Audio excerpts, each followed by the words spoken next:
Okay. So, welcome everyone. Hello, I'm Ruth Ambler and I'm the Executive Director of Cabinet Office and Aboriginal Affairs and Reconciliation in the Department of Premier and Cabinet, and I'm going to be your MC for this session this afternoon. So firstly, we acknowledge that the land we meet on today is the traditional lands of the Kaurna people, and we respect their spiritual relationship with their country. We also acknowledge the Kaurna people as the custodians of the Adelaide region, and that their cultural and heritage beliefs are still as important to the living Kaurna today.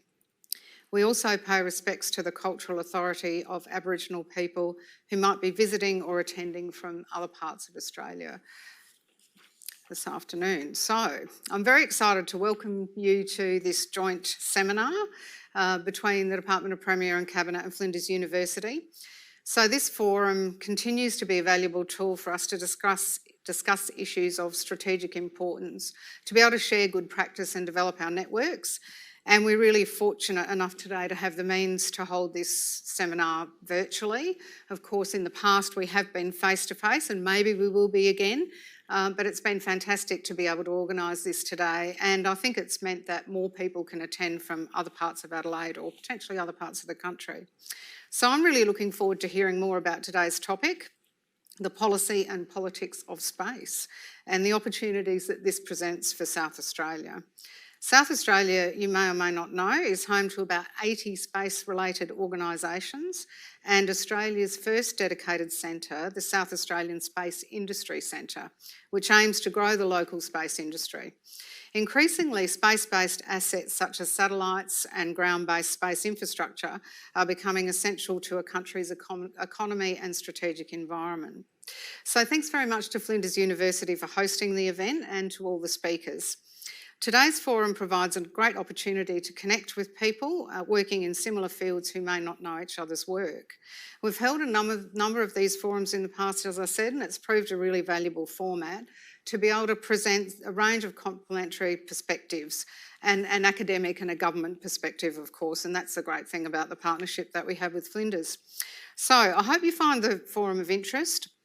Now, we are going to have a little bit of time at the end for questions, not very much, but what I'd really encourage you to do is to, as you're listening to the presentations and you're thinking about a question, go to the Eventbrite page or just put in Slido, and you'll be able to get to the page where you can put in hashtag space policy and get to be able to the page where you can ask your questions. So I really encourage you to post questions because I'm sure that there'll be plenty that people are interested to know. Now I should say as well that the forum's being recorded, but the questions and answers posed in Slido will not be recorded. So just so that we're clear. All right, so I'm now going to introduce our first speaker. Darren Lovett. He's the Director of Space at the South Australian Space Industry Centre. I reckon that's such a cool title, Director of Space. Can you imagine saying that to people at a barbecue? What do you do? Oh, I'm the Director of Space. I think that's very great. So he's got more than 25 years experience in strategy and capability development for air and space domains. His space credentials include working as a staff officer in Australia's Defence Space Coordinating Office, 4 years at the US as the US Executive Agent for Space within the Pentagon. That would be fascinating. And he's a graduate of the International Space University and Chief of Australia's Space Operations Centre within HQ Joint Operations Command. So incredibly well credentialed to speak to us this afternoon. So I'll hand over to you, Darren. Thank you. Thank you. Okay, thank you, Ruth. And thank you for the Department of Premier and Cabinet for inviting me here today, and also to Flinders University and Rodrigo, who I only met recently, but we have been collaborating on ideas to move some of these themes together. I'm certainly pleased to be here today because one of the topics near and dear to my heart is the issue of politics and policy as it pertains to space. And that is because space is such a fundamentally important aspect of our way of life in Australia, and it underpins much of what we need to do in the future. Just going to having a remote trouble here.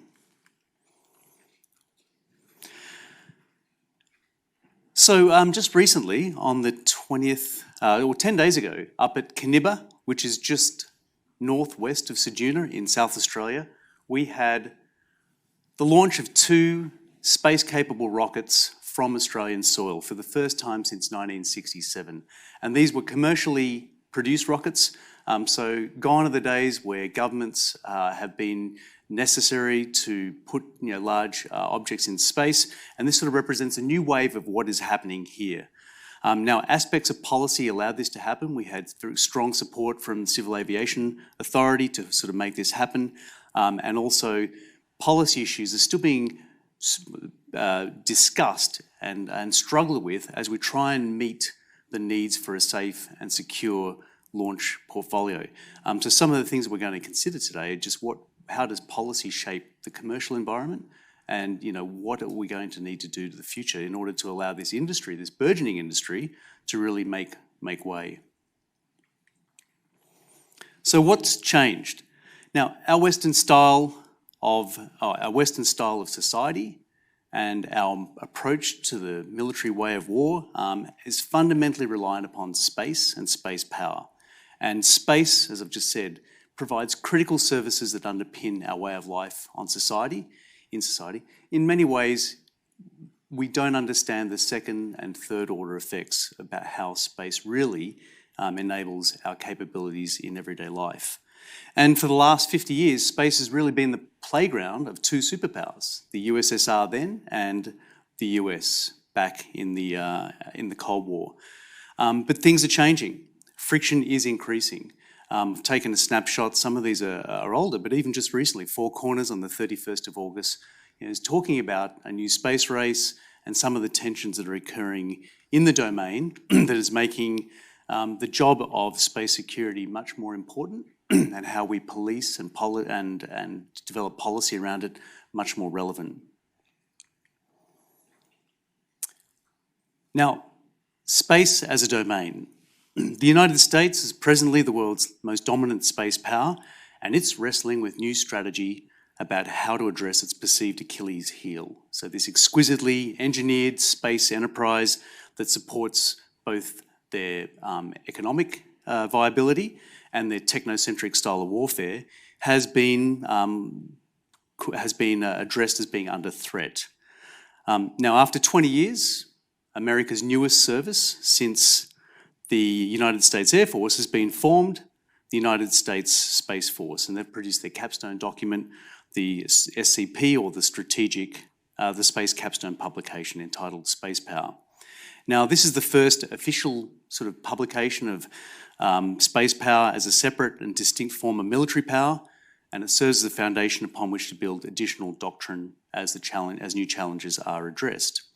Now, we are seeing that things are happening in space that are causing these sorts of major shifts, structural shifts in nations to occur as we address some of the challenges.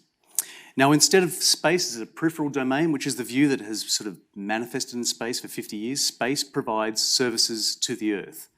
Now, your government, the Australian government, recognises space as a domain in and of itself, and that means it will be contested, it will be fought over, it will be subject to the same policies and issues that all other important things that the Australian government considers. And that's a major change. If you look around the world, space typically has been a domain for the commercial aspects of access and a no-touch zone. So what's really changed? For 50 years, Australian space security has largely been built around the US enterprise.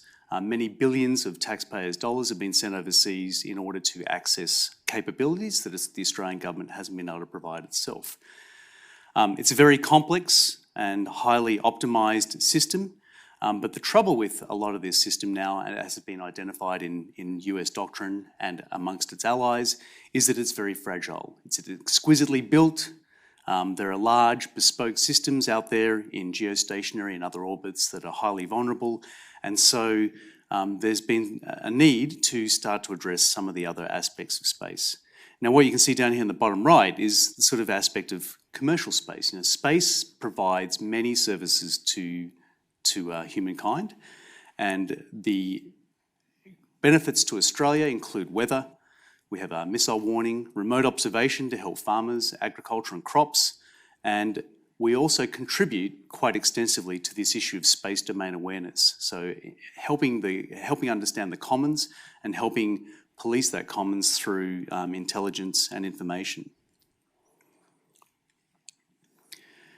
Now, Australia's just recently had a policy update, Policy 2022, the Defence Strategic Update, and the 2020 Force Structure Plan was released on 1st of July this year, and it outlines a new strategy for defence and the capability investments to deliver. So without going into a lot of detail, what it does talk about is an increase in spending, and rather than some very bespoke capabilities and projects that were previously articulated, now talks about some more general aspects, such as space services, being able to assure position, navigation and timing, being able to communicate in a operationally resilient way, but also in a sovereign capacity. So Australia has its own ability to conduct communications around the globe. And it also mentions this word space control, which is quite scary if you think about it from the perspective of old space. We're starting to talk about how do you access and how do you maintain access to space. So these are major shifts. But the other major shift is new space, and this is really what we as a state are focusing on in terms of the growing industry here. Traditional space services already underpin a way of life on Earth. Position, navigation and timing helps you track objects and move around the world as we know it. Communications deliver a large bulk of our ability to transmit and connect with the wider world, but also Earth observation. So the ability to see things from that high vantage in space gives us phenomenal capabilities, and at the moment petabytes of information coming down every day, which we don't know how to make use of, is the way of the future in terms of trying to ascertain how that can help life on Earth.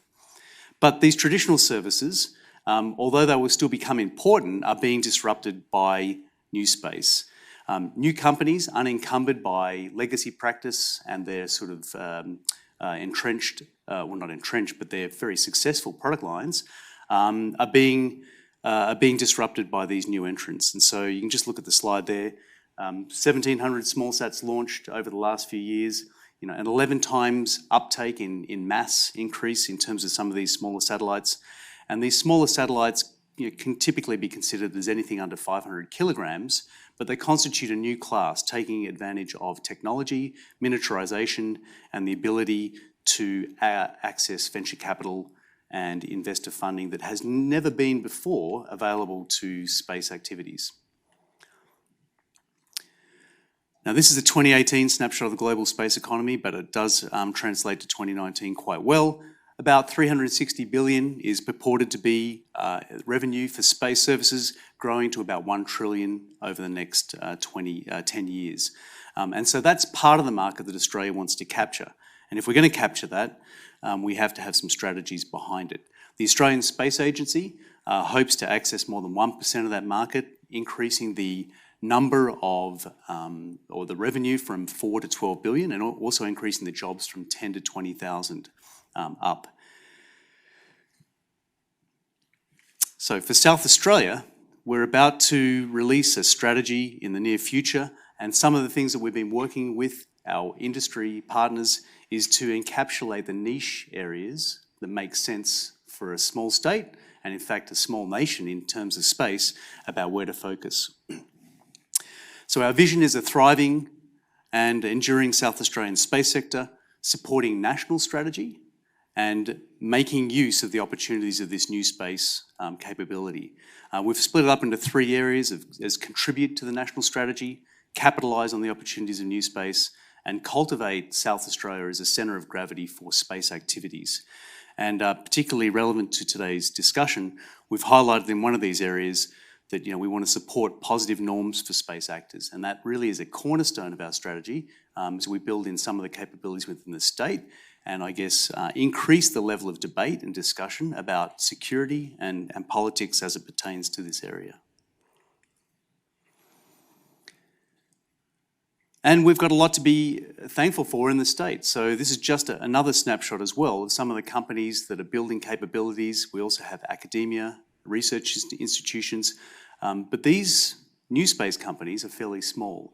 And so if we are to allow them to progress, or if we are to support them to progress and get outside of that early initial stage of seed funding, then they need to have policies and activities that can help them grow in a very competitive landscape. So although new space is offering a lot of potential, make no mistake, the market out there is very competitive, and we are hoping to grow that market in South Australia by about 5% per annum over the next 10 years. So in conclusion, I'd argue that space is a very complex system. We don't quite understand all of the second and third order effects for space. And to me, when you talk about complexity, that means you require a systems view of that complexity. And one thing about systems theory and systems engineering, it says that if a system is too complex to understand, then there's no point trying to break it down into its discrete elements to try and focus on particular areas. You need a holistic view of all of the pieces that contribute to that space system. And the space system we're talking about here, the elements are, security, policy, politics. How does that relate to space? And it's one of the areas we need to really grow. And then finally, that Australian industry in South Australia is expanding. We need to support them and make them work, or help make them work from the government perspective. And we really have a great partnership with that industry.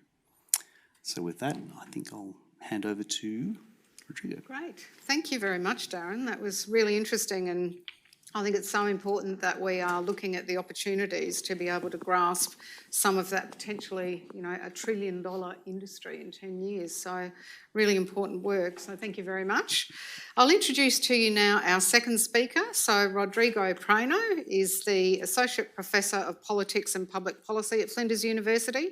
He holds a PhD in political science and has been the recipient of several prestigious fellowships, scholarships and awards, including a Fulbright scholarship. He's one of the only scholars in Australia engaged in research on space politics and space policy, and is particularly interested in understanding and analysing the importance of space assets for defence, economic development, international relations and decision making. So welcome, Rodrigo. Thank you very much. Thank you, Ruth. It's very good to be here for once as a presenter instead of co-hosting the event with DPC. It's a really great pleasure to me and very nice opportunity. So what I will be doing today is giving a general overview of what is space politics, space policy, and the type of work that we have been doing here at Flinders University in the last few months on this field specifically. So when you talk space politics, the mind goes straight to space race, right? We think about the Cold War, we think about the race between the US and the Soviet Union, and everyone knows how this story goes, or at least everyone thinks they know how this story goes. It's very simple and straightforward. The Soviet Union launches a Sputnik, takes the West by surprise. The United States are surprised and kind of afraid of this new advanced technology that their rivals are putting forward, invest in space, the space race starts, the US lands in the moon, etc., etc. But this is, of course, a very simple version of a very, very complex historical process. In fact, those who look at the space race more in detail realize that there is a lot of cooperation within that process. It starts much before even the World War II with the rocket societies, and this process of cooperation continues, of course, paused by the war, great investment in defense technology, but then continues even after the war. Most of the relationship between the US and the Soviet Union even has been one marked by cooperation also under the help of the United Nations. But politically speaking, for what concerns the political debate, there is an element of rivalry, of course. And there is this idea of the rival proving that their technology was superior to yours. The idea of the potential of your rival acquiring some sort of military advantage against you was something that sort of permeated the political debate, especially during the Cold War.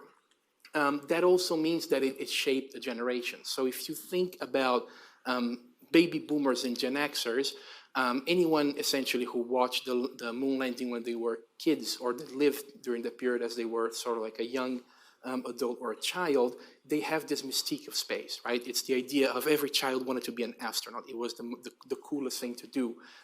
There was also very, very much interest and investment in that space. You can see a graph of the percentage of the US federal budget that was allocated to NASA throughout the years. The big spike is in the 60s. You see about 5% of the federal US budget was allocated to NASA, and then it falls down.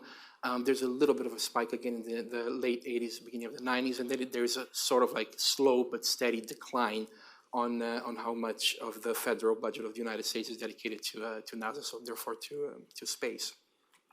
That brings us to the following generation, millennials. So that's my generation. When we grew up, space wasn't as cool as it was for the previous generations, right? So the mystique a little bit disappeared slowly.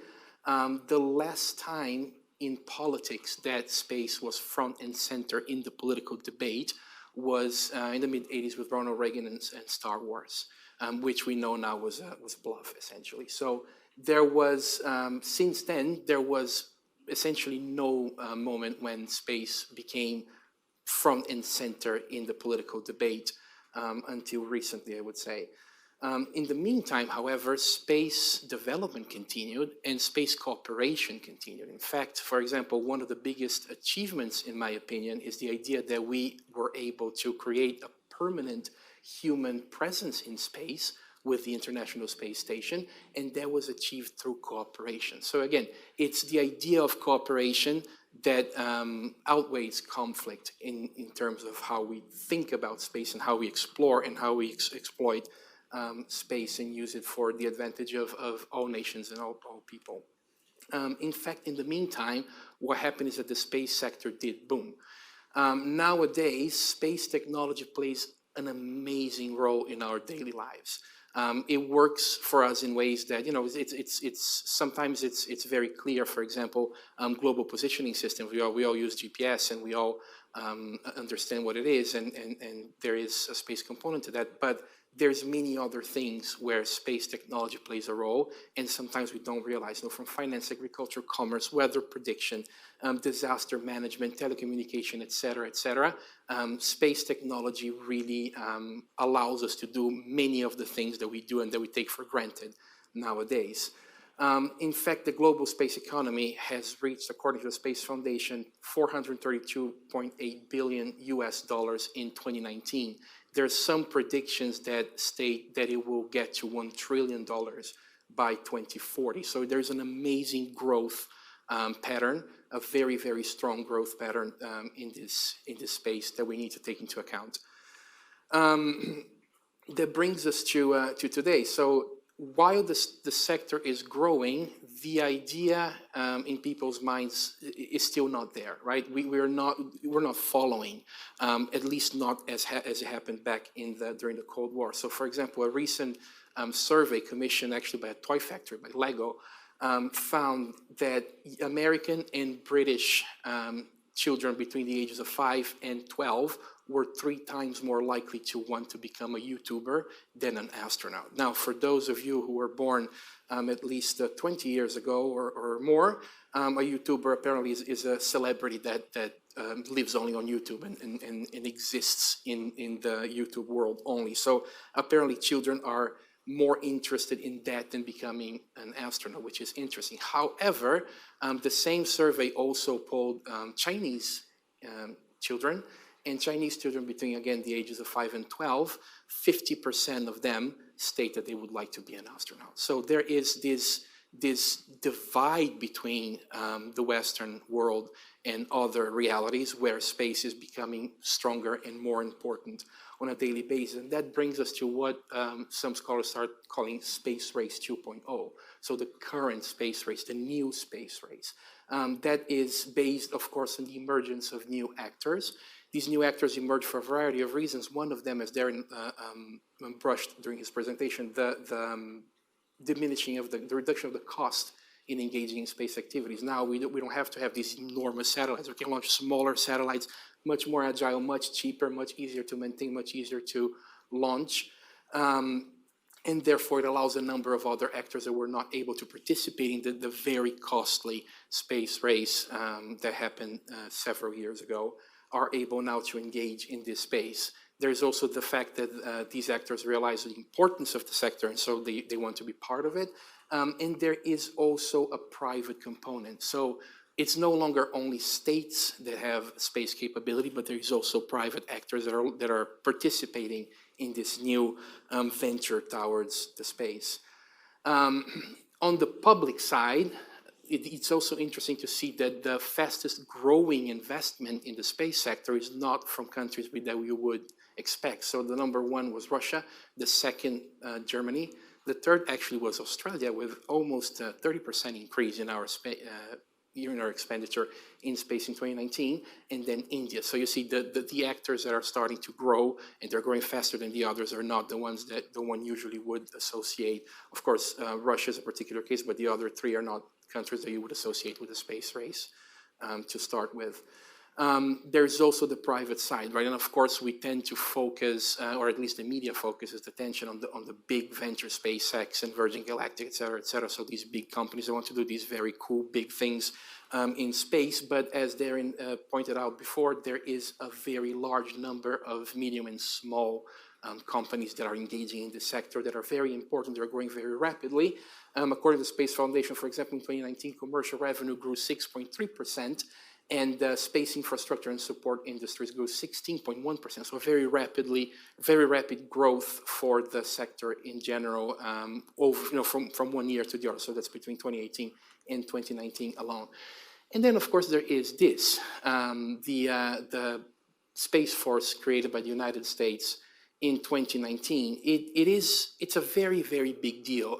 There's a lot of the media took this a bit of like a joke, right?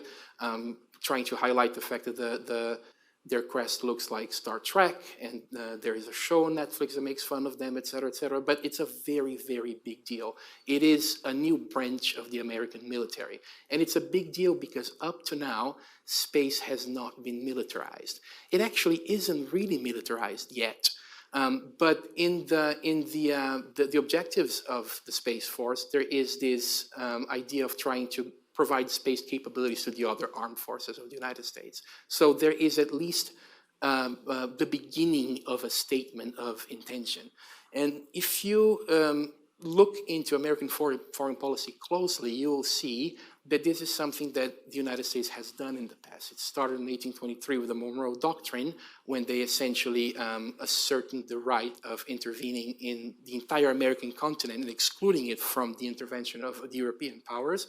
Back in 1822, they had no hope in actually preventing any European power from intervening in the American continent, but they stated the fact, and then several years later, they looked back at it and said, actually, we have stated that many years ago, this is our intention, we've been doing this for a long time. So it could it be some sort of strategy of stating something today that they're not necessarily acting upon right now, but they could act upon in a few years. This is anyone's guess. This is just conjecture. There is no way to know until we see how they behave, not only analyzing the documents they put forward, but also the actions that are taken in the next few years. But it would be a huge break with the past, right? The space itself is not militarized traditionally, at least.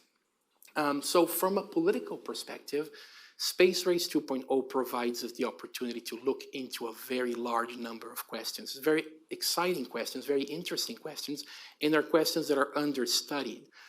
There's a lot of attention given to space law, very well-developed field of research. There is a lot of attention given to space policy as well, although possibly more overseas than in Australia, although there's a number of very amazing work being done here in Australia on that.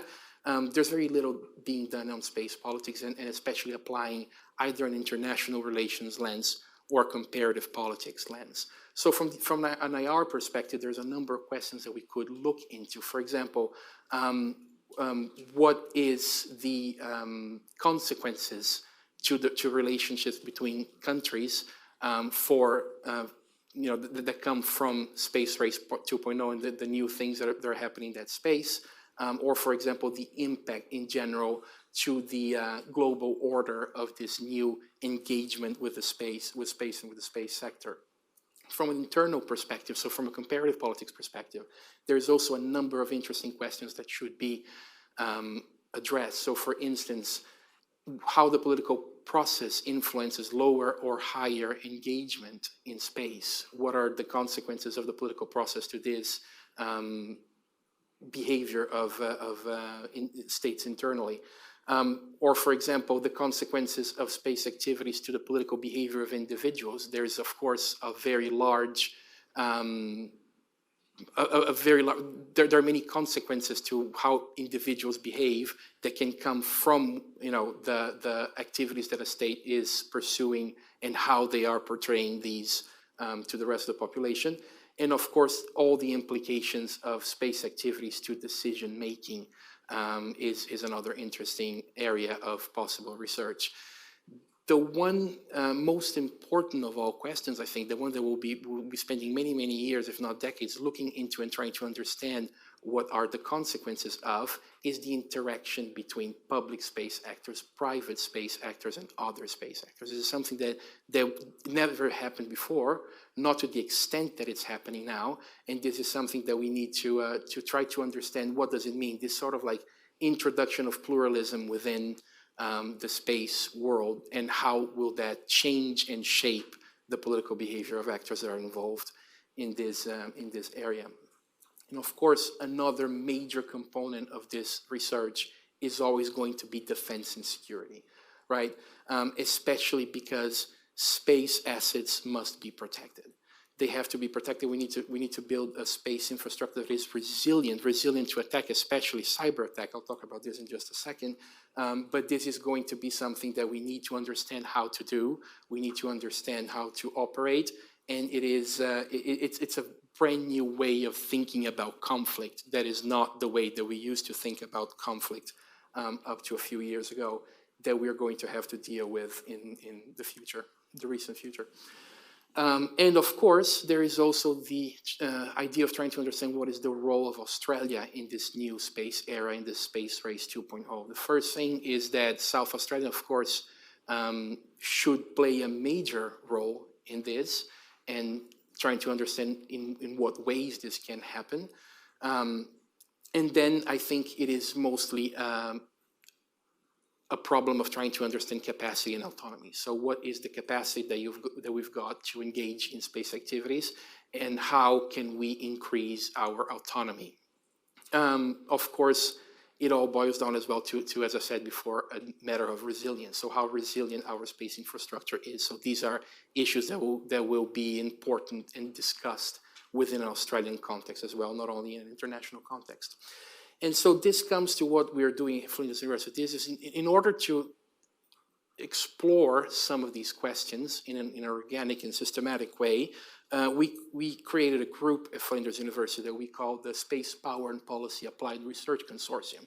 That's essentially a group of researchers that are interested in the social, the political, and the strategic impact of space in people's lives. So we're looking at the space race instead of looking at it from a purely technical perspective. We're bringing up humanities and social sciences perspective. We're trying to understand the consequences of that to the interaction between people here on Earth. It brings together researchers at Flinders University and other institutions overseas that are engaged in the study of space politics and space policy. And if you want to get some more information and see the work that we're doing in this space, you can log to sites.flinders.edu.au /SPARC with 2 P's for Space Power and Policy Applied Research Consortium. Couple of notes on some of the current projects we've got. We've got going on a project titled Measuring Space Power, Comparative Assessment of Australia and Worldwide Space Actors. It's a project funded by a grant from the Department of Defense Strategic Policy Grants Program. I am not going to give you details because I know that Marco Aliberti, who is a close collaborator of mine that is working with me on this, is going to talk in detail about this project. And another thing that we are working on currently is the cybersecurity of outer space. I think this is particularly important, and there's very little talk in Australia about this. The Strategic Defense Update that recently came out talks about cyberspace, talks about outer space as two major areas where defense is going to have to operate in the next few years. But the problem is that I think we need to start thinking of these two as two sides of the same metal, because they do act together and they do operate together in many ways, because space assets are typically vulnerable to cyber attacks. If you think about, we're controlling them from Earth, and that sort of control can be intercepted and hacked into, and therefore making all our space infrastructure, or most of our space infrastructure, vulnerable to cyber attacks. Cyber attacks are a new form of warfare that we are not used to dealing with, right? Because first of all, many times you don't even know who is perpetrating the attack. It could be a state actor, it could be an individual, it could be someone sponsored by a state, it could be an agent for. It's actually impossible to pinpoint who can perform cyber attacks, because pretty much anyone with the knowledge and the equipment could perpetrate them. So you end up fighting in what we're starting to call the gray zone below the threshold of conflict. So you're not talking about a state declaring war against a state, but you're talking about conflict that happens before the formal threshold, below the formal threshold of conflict. Conflict that happens without proper wars being started or declared. And that also means that it happens constantly, right? It could be happening at any second without warning, and it could be happening for a long and prolonged period of time. Now, different types of attacks require different types of responses, right? And therefore, the idea is we need to understand what the vulnerabilities are in our space infrastructure, what types of attack we are open and vulnerable to understand how we should respond. And it's very important that defense starts with a strategy that understands exactly the vulnerabilities and how they plan to react to them as they come. And this is what I call, this is what I mean when I say that we need to build resilience. The space infrastructure needs to be resilient and needs to be protected. The other interesting bit here is that we're not only talking about defense assets, right? Of course, defense defends their own assets, but there is also the private stuff, because disruption in a private space asset could be as damaging to a country as disruption in the military side of it. Think about telecommunication, think about finance, think about all the things that we have to do to use space technology to do. Disruption in them could be a significant issue for any country. So there is, again, and that brings in the other thing I mentioned, which is the interaction between the public and the private. So where does the public start? Where does the private start? And how do they interact and act together? So these are some of the things that I think we need to think of in the next several years. And these are things that we are doing here at Flinders University. Thank you. Thanks very much, Rodrigo.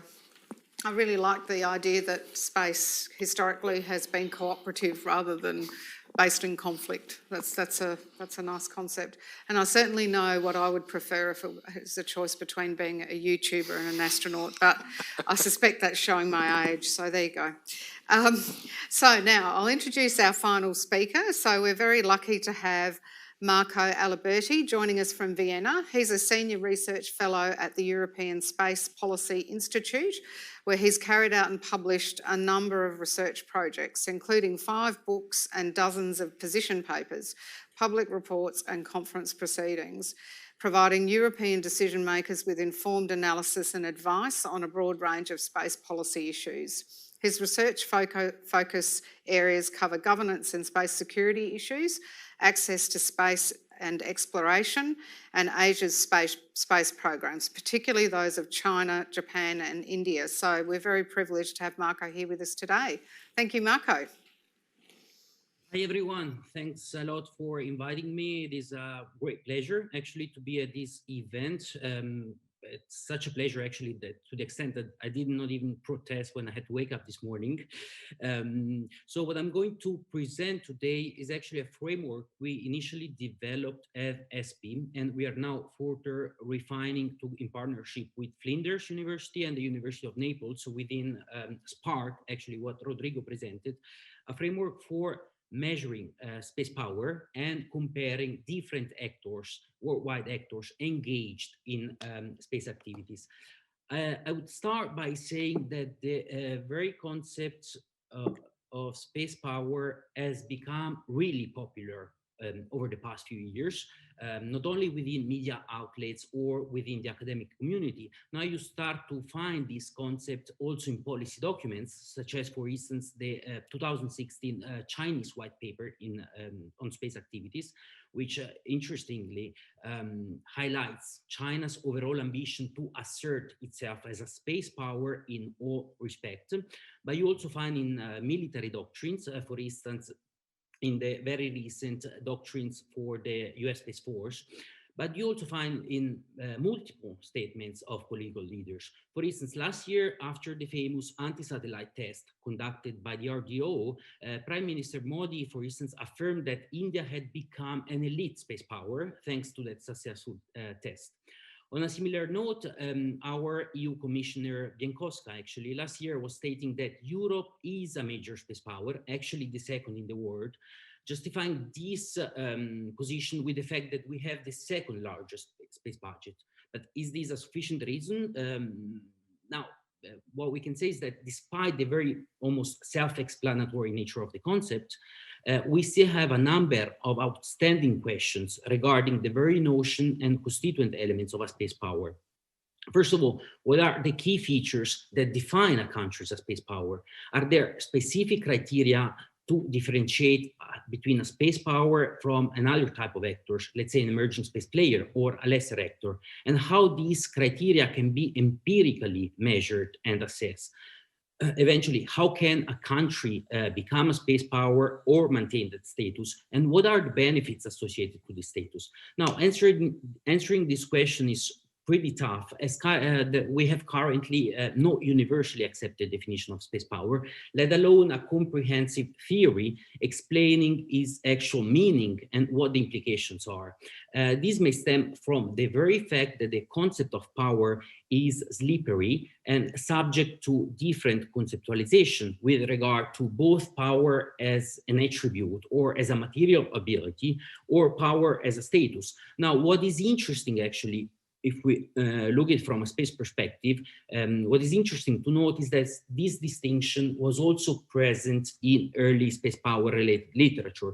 For instance, with Lupton back in 1988, saying that space power is the ability of a nation to exploit the space environment in pursuit of national goals, and that a nation with such capabilities can be termed space power. Now, despite this initial reflection, what we see is that all subsequent definitions and theories on space power have been all based on capacity-oriented conceptualizations that, in our view, also present some major flaws because of a number of reasons. First of all, because of a narrow military-oriented focus, which is completely understandable given the key importance that space has for the security dimension. But we should not neglect, the diplomatic, the cultural, or the economic dimension of space are gaining traction. So we should enlarge a bit the scope of, I would say, our understanding of why actors engage in space. Many theories also present what we call improper extrapolations. For instance, some really unfitting analogies between space power and, air power or sea power or land power. We can talk about that if you want later on, as well as some, I would say, impractical policy endorsement, such as, for instance, the claim or suggestion provided by Dolman to seize full control of LEO by preventing any other actors from deploying assets there. Anyway, another major point in our view is that with those theories, comparative assessment remain, in a sense, very inherently difficult, as there is basically no attempt to provide usable criteria to compare different countries, and not even a clear distinctions between a space power and other typologies of actors. In order to, I would say, circumvent these flaws, what we try to do is to shift the analytical perspective from a capacity-oriented approach to a status-based approach. And these basically raised two tasks. The first of all, to define, I would say, a set of conditions that identifies space power status and differentiates space power from other type of actors, for instance, spacefaring nations, emerging space player, and so on. And the second task was to empirically assess whether those criteria that we defined are met by the actors we consider. Now, with regard to the first task, we came up with this, I would say, definition of space power as any entity with the means to autonomously deploy, operate, and benefit from any space-related capability to support the achievement or fulfillment of national objectives. Now, from this, I would say, new definition, we can derive a couple of considerations. First of all, that in a sense, only nation states can acquire and maintain the status of space power, although in synergies actually with private actors. Second, that the constituent elements of space power evolve as a function of technological development. For instance, back in the 60s, we did not have any GNSS technologies, any PNT services. And so those capabilities could not be counted in as forming, part of space power. And third, actually, and the most important point is that this definition enables us or to identify an intrinsic set of requirements, I would say, defining space power and separating space power from other type of actors. More specifically, I would say this definition enables us, tells us that an effective space power exists if two sets of conditions are met. The first actually concerns the sphere of capacity. And in this regard, the state should not only possess a high level of capabilities in the widest spectrum of activities, from access to space to operational satellite system to counter space, but also the state should be capable of integrating those assets within national infrastructure, policies, and strategy, which is, for instance, a relevant point if we look to Australia, which despite lacking a huge infrastructure as compared to, I don't know, the United States or Russia, has proved really capable of using space, for its own benefits. For instance, satellite broadband penetration is the highest among OECD countries, and there are also many projects, for instance, from Geoscience Australia, showing how good Australia is actually in making use of space. Now, the second set of conditions regards the sphere of autonomy. And in this regard, the state should not only have, first of all, the technical means to access and operate in space without the necessity of relying on any other external source of supply, what we call technical autonomy. And second, the state should also have the ability to decide or formulate interest and define its space policy of its own, independent or even against the will of divergent political interest, both inside the polity or outside the polity. Now, the extent to which these four conditions, I would say, are met in different countries is, of course, different. And this difference, in our view, determines the relative status of a given countries within the international space order. For instance, some countries may well score on both capacity, two conditions concerning capacity and autonomy, while others may not possess any of those attributes. In between, we have different combination, and the question, given this variation, becomes how to exactly evaluate and compare actors' capacity and autonomy. Now, the answer we provided is what we did is basically to combine these two constituent dimensions of space power into a matrix that offers basically a graphical representation of a country's level of capacity and autonomies in the two axes. Now, a feature of this matrix is that it can be divided, in a sense, by lines of demarcation that differentiate between a low, medium, and high level of capacity and a low, medium, and high level of autonomy. Through the matrix, actually, we then locate and differentiate the actors according to, along four quadrants, basically, In the upper right quadrant, you see states having a high level of capacity and high level of autonomy that, consistent with the definition we provided before, would fit the status of a space power. Conversely, in the bottom left quadrant, you would find states with a low level of capacity and a low level of autonomy, which we dub limited space nation. Or the more nuanced situation actually would fall into two ideal types. On the one hand, spacefaring nation, so those countries characterized by a significant capacity, but a limited level of autonomy in the conduct of space activities. And conversely, we would call rising space nation those countries characterized by a high level or a significant level of autonomy, but a limited level of capacity. Now, from an empirical point of view, I would say it is possible to locate space actors within this matrix.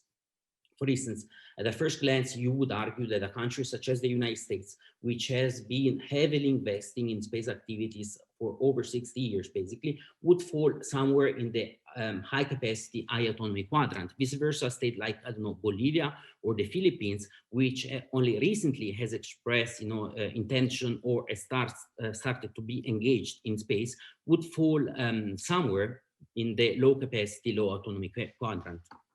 Now, to map the precise location of the actors we consider, the two sets of conditions, so capacity and autonomy, must be measured in a sense more precisely. Towards this, basically what we did is to devise a set of 4 index, each encompassing a number of areas with different indicators each, for a total of 68 indicators. More specifically, capacity has been measured on the basis of a hard and soft capacity index that assess the material, assets, and ability that allow an actor to operate in space, for instance, in terms of launchers, operational space systems, ground infrastructure, and so on. And B, the capacity to use those assets for, I don't know, national security policy, socioeconomic policy, diplomacy, and so on. Autonomy, on the other hand, has been measured on the basis of a technical and political autonomy index, which respectively measure to which extent the state is self-reliant, for instance, in terms of satellite manufacturing or data acquisition, data management, and so on, and B, to which extent the state is actually able to decide things of its own, against, for instance, foreign pressures. Now, all the data we gathered and we put into those index have been eventually aggregated. We aggregated the value of the hard and soft capacity index into a total capacity value, and the values of the technical and political autonomy index into a total autonomy values, and those values were used to plot the 2 main axes of the matrix I showed you before. Now, building on this methodology, basically, what we did, we performed a comparative assessment, basically, of the major space actors worldwide, of the big 6 main players worldwide. And you see here in this matrix the results of the scoring, which shows, for instance, that the United States, China, and Russia fall within the space power quadrant in different positions, but within what we dubbed as a space power. Conversely, Europe, this map shows that enjoys a high level of capacity on the same level, for instance, of Russia and China, but I would say a lower level of autonomy over space matters, and falls outside the space power quadrant. Now, I would not spend too much time on this, but you can find, I would say, the results of this assessment in a book we published last year with SP, and also you can see there how we derived consideration relevant for policy making and decision makings within the EU context. Now, what are we doing with what Rodrigo presented with Spark? A bunch of things. First of all, we are enlarging the scope of the research to emerging space players, including most notably Australia, of course. Then second, we are refining the framework that we use to empirically measure capacity and autonomy of the various countries, including the private actors. through a series of quantitative indicators. And this task in itself required the collection of a huge amount of hard to find data, I would say, all over the world, actually. Third, actually, and we are taking steps to ensure that the operationalization of the concept and the data we use here is universal, comparable across countries, and also widely accepted, which is in itself a major challenge, and for a variety of reasons. And eventually, what we want to do with this exercise actually is, first of all, to precisely locate countries within the matrix and understand basically how the considered country can become space power or maintain the status. And also, and second, but equally important, we want to use these results to provide informed analysis to support policymaking with a particular focus on Australia in this case. I would stop here, but I'm happy to take any question should you have.